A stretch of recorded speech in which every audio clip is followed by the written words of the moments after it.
Assalamualaikum warahmatullahi wabarakatuh. Saya dengan Yulia Setiapuasari. Kali ini saya akan membahas tentang kolik pada bayi. Jadi, kolik pada bayi itu adalah suatu kondisi di mana bayi menangis secara terus-terusan, bahkan sampai 3 jam lebih tanpa alasan yang jelas. Biasanya terjadi dari sore hingga malam hari. Kolik terjadi pada bayi baru lahir di minggu-minggu pertamanya. Sampai usia berapa sih bayi mengalami kolik? Biasanya sampai usia 4 bulan atau maksimal usia 6 bulan bayi mengalami kolik. Kolik itu sendiri akan menghilang seiring bertambahnya dengan usia bayi. Nah, gimana sih ciri-cirinya bayi yang mengalami kolik?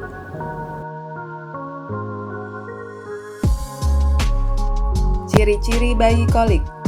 1. Bayi menangis tidak seperti biasanya dan menangis lebih dari 3 jam. 2. Ton suara tangisannya lebih naik. 3. Muka kemerahan saat menangis. 4.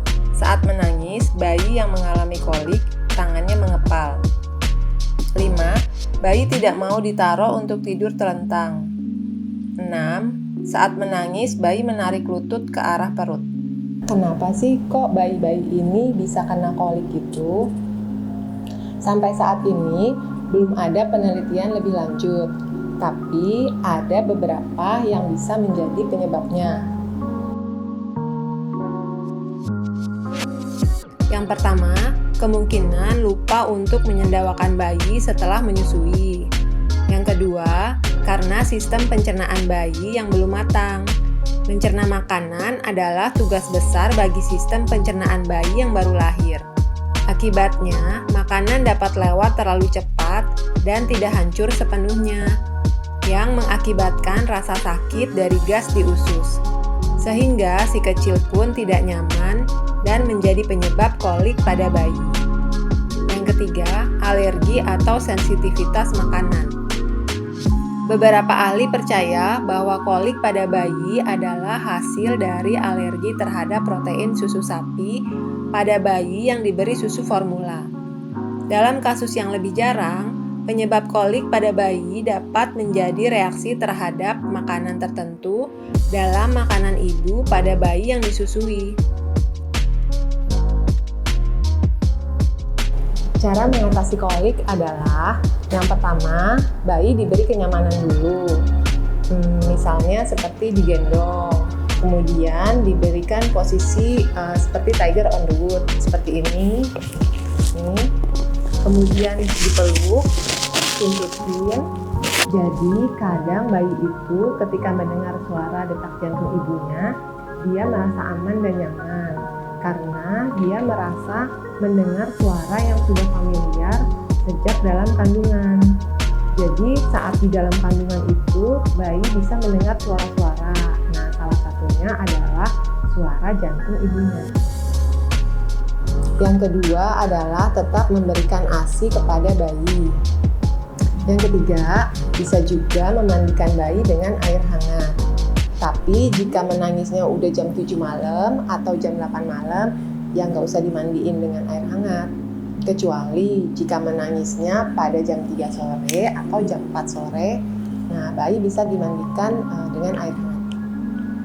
Yang keempat, dengan melakukan pemijatan pada bayi, yaitu pijat kolik.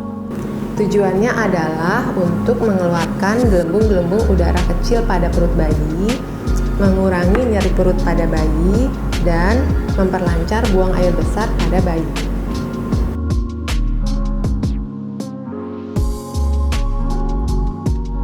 Yang perlu dilakukan sebelum memijat yaitu: pertama, bayi tidak dalam keadaan lapar dan rewel.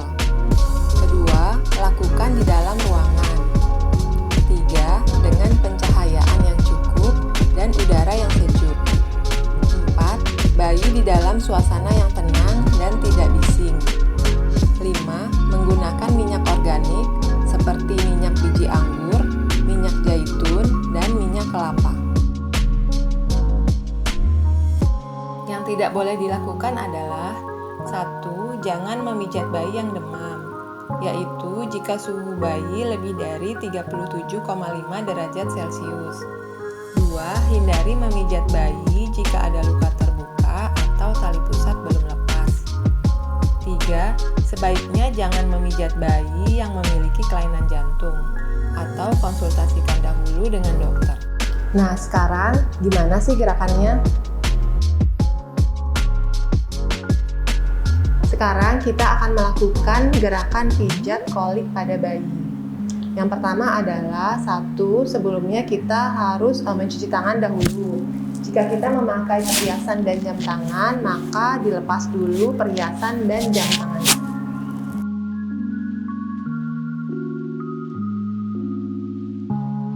Setelah itu, kita minta izin dulu sama bayinya. Misalnya, halo sayang, kita mau pijat dulu ya sama mama atau sama papa. Jadi disebutkan. Lalu kita buka baju bayinya.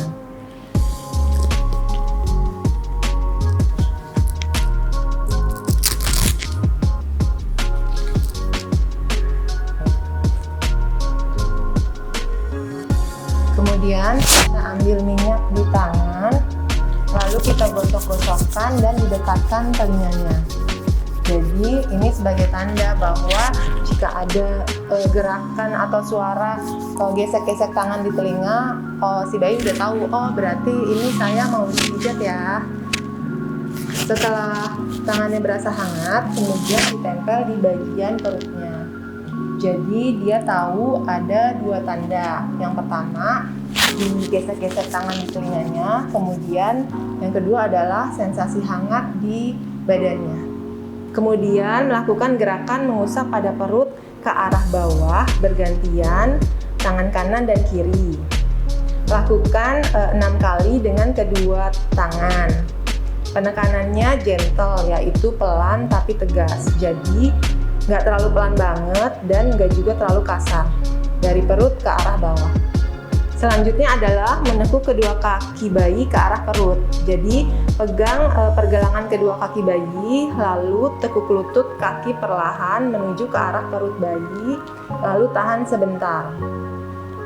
Gunakan suaramu, tangan, dan goyangkan berirama untuk membantu bayi rileks. Kemudian gerakan matahari dan bulan. Dengan tangan kiri, lakukan gerakan matahari, yaitu membuat gerakan lingkaran penuh searah jarum jam, dan dengan tangan kanan, lakukan gerakan setengah lingkaran. Gerakan matahari dan bulan ini dilakukan secara bersama-sama.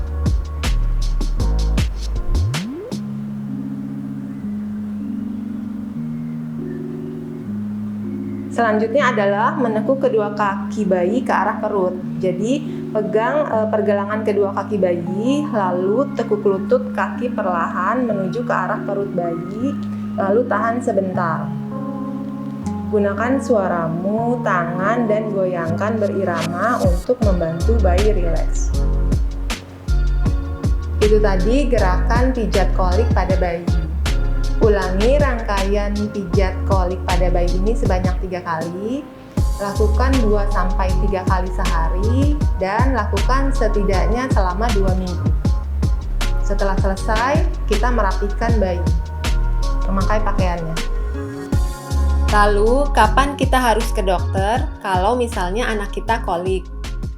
Yaitu, bila bayinya demam, bila bayi tidak aktif dan lemas, bayi tidak mau menyusu, bayi mengalami diare, berat badan bayi tidak naik, dan bayi masih sulit ditenangkan dan tetap menangis berlebihan terus-menerus, walaupun sudah melakukan kiat-kiat menenangkan bayi kolik sebelumnya.